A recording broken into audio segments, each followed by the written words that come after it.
Europe 1, La France bouge.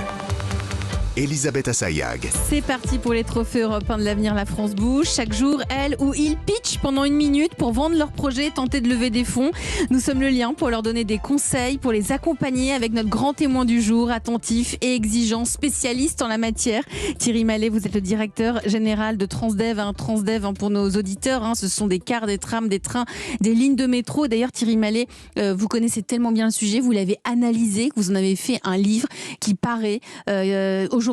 Il sort aujourd'hui ? Oui, enfin, il est disponible dès maintenant. Il est déjà disponible. Ça s'appelle Voyage au cœur de la mobilité et ça paraît aux éditions du Cherche Midi. Nous sommes toujours avec Nathalie Carré de la Chambre de commerce et d'industrie et nous allons vous présenter un projet qui a été lancé il y a moins d'1 an. Bonjour Diego Level.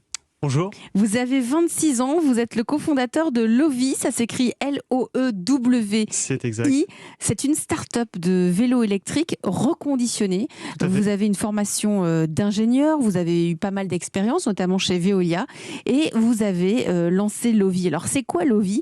Eh bien vous avez 1 minute pour nous convaincre. C'est parti. C'est parti. Alors il y a donc un peu moins d'1 an, avec Tanguy et Elisa, nous avons lancé Lowi, suite à un constat que partagent visiblement de plus en plus de Français, celui que le vélo électrique est un des meilleurs alliés d'une mobilité plus verte et plus saine, puisqu'il est 2 fois plus rapide qu'une voiture en ville, il booste le moral et le physique de ses utilisateurs, et surtout son empreinte carbone est 10 fois inférieure à celle d'une voiture par kilomètre.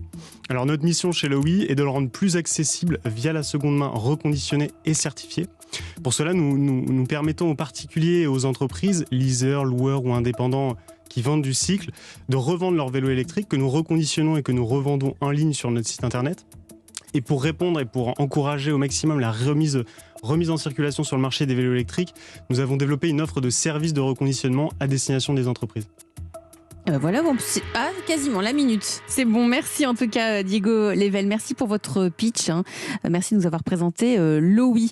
Nathalie Carré, vous avez analysé, scruté le projet Lowi. Quelles sont les forces et les faiblesses ? Oui, bonjour Diego. Alors déjà, avec une hausse de près de 30% des ventes entre 2020 et 2021, le vélo électrique à la cote, et 40% du marché est occupé par les urbains qui utilisent le vélo pour aller travailler. Or, les prix sont toujours élevés, donc c'est important que tout le monde puisse y accéder grâce à vous. C'est bien de pouvoir tester pendant 14 jours, parce qu'au-delà du prix, il y a aussi le choix. Quel vélo choisir par rapport à ses besoins, à distance à parcourir, etc. Et en fait, vous l'avez dit, mais c'est pas clair. A priori, c'est vous qui reconditionnez, si j'ai bien compris. Vous ne passez pas par des reconditionneurs extérieurs. Vous pouvez donc être moins cher en assurant toute la filière. Alors, quelques suggestions d'amélioration et quelques idées. Vous avez d'abord besoin d'une force commerciale pour acheter les vélos. C'est le moment de ressortir la bonne technique de vente du Tupperware. Un réseau de particuliers qui va repérer les vélos à vendre sur son territoire, les tester et vous les recommander contre une récompense, puisque le premier réflexe, c'est plutôt le bon coin que, effectivement, un reconditionneur. Soyez plus précis sur la description des vélos, soyez clair aussi sur les défauts éventuels. Il manque un peu d'infos sur les vélos qu'on est prêt à acheter. Mais le point le plus important, c'est la différenciation. Vous êtes donc plusieurs sur le marché, certains sont très connus, mais vous êtes a priori les moins chers et vous gérez tout, donc dites-le et montrez-le. Donc vous êtes les reconditionneurs, dites-le, montrez l'équipe. Racontez l'histoire de chaque vélo, qui l'a utilisé avant, pour faire quoi, pourquoi il s'en sépare, comment vous l'avez réparé. Mettez les économies réalisées en pourcentage sur chaque vélo. C'est pas grand-chose, mais tout le monde ne sait pas calculer un pourcentage. Montrez votre professionnalisme. Expliquez comment vous reconditionnez la batterie. Si vous la changez, expliquez ce que vous faites des batteries usagées. Comment se passe le contrôle technique du vélo acheté. Quels sont les points de vigilance que vous regardez. Bref, montrez tout ce que vous faites parce que c'est ce qui vous distingue des autres et il faut qu'on vous choisisse vous. Parce que finalement, Lowi, c'est quand même le reconditionneur de vélo électrique qui se décarcasse pour nous et pour la planète. Donc montrez-le. C'est bien ce slogan, le reconditionneur de vélo électrique qui se décarcasse. Oui, c'est très intéressant. Mais merci beaucoup en tout cas pour ces conseils. J'espère que vous avez pris des notes parce qu'ils sont précieux les conseils. Mais ils sont précieux. Alors justement, si on reprend les points de Nathalie Carré, dire davantage le pourcentage. C'est vrai, moi je l'ai cherché quand je suis allée sur votre site, j'arrivais pas à trouver. Mais écoutez, on le mettra plus en avant. En tout cas, normalement, ils sont visibles quand on clique sur un article et qu'on a sur la fiche du produit. Normalement, le pourcentage de réduction par rapport au neuf est affiché à ce moment-là. Ça va jusqu'à 60%. Ça va jusqu'à 60%, tout à fait. Ouais. Jusqu'à 60% de réduction, finalement. Thierry Mallet, vous êtes le directeur général de Transdev. Vous êtes notre grand témoin du jour. Évidemment, ça vous parle, les vélos électriques reconditionnés. Je trouve que c'est une très très bonne C'est idée, bien, hein. parce que d'abord ça les rend accessibles, et puis ça rappelle une deuxième chose, on réfléchit trop souvent aujourd'hui en matière d'émissions. Reconditionner, on va réfléchir en matière d'empreinte. C'est-à-dire qu'on n'a pas besoin de réinvestir dans un nouveau vélo, on ne refabrique pas un vélo, on ne le jette pas. Et donc ça, c'est vraiment très très important. Parce que ce qu'on cherche à réduire, ce n'est pas simplement nos émissions, mais c'est également notre empreinte. Et donc c'est une très très belle initiative. Merci beaucoup. Dans cette révolution, dans cette réinvention de la mobilité, Thierry Mallet, il y a l'électrique, notamment avec les bus électriques à batterie, notamment qui devient une réalité dans les centres-villes. Est-ce que c'est une solution qui va quand même rester plus chère que les autres ? Alors aujourd'hui, un bus électrique, tout ceci est un peu avant la crise qu'on connaît aujourd'hui. Mais en France, un bus électrique sur les 15 ans de sa vie coûte à peu près la même chose qu'un bus diesel. Il est beaucoup plus cher à l'achat, mais on faisait jusqu'à maintenant une économie très très importante qui était la différence entre le prix de l'électricité et le prix du diesel. Le prix du diesel avec des taxes très très importantes, la TICPE près de 50%. Donc ça voulait dire que le modèle jusqu'à maintenant permettait effectivement d'avoir un prix équivalent. Ce qui est vrai en France, mais ce qui n'est pas vrai en Allemagne où l'énergie électrique est au double, et ce qui n'est pas vrai non plus aux États-Unis où le prix du carburant était bien moins cher. Donc c'était effectivement une spécialité française liée au modèle. Mais on voit bien qu'il y a un rapprochement progressif de ces solutions-là.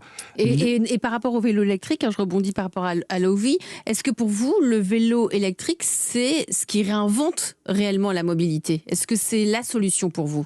Alors, le vélo électrique, c'est pas la solution. Encore une fois, il n'y a pas une solution, c'est plein de solutions. Ça, on va le retenir. Je pense qu'effectivement, mais le vélo électrique va permettre d'aller plus loin. Ça permet à des gens qui ne faisaient plus de vélo de faire du vélo, ça permet d'utiliser le vélo sur des endroits qui ne sont pas forcément plats, ça permet à faire beaucoup plus de distance. La moyenne en vélo, habituellement, c'était 3 km. On peut espérer qu'on va faire 7 km de distance moyenne avec les vélos électriques. Et on voit bien que ça, du coup, la capacité d'utilisation est très très importante. Est agrandie, Allez, Nathalie. Pardon. Est-ce que vous auriez vocation chez Transdev à soutenir comme ça des entreprises comme l'OI qui se lancent pour justement augmenter cette multimodalité ?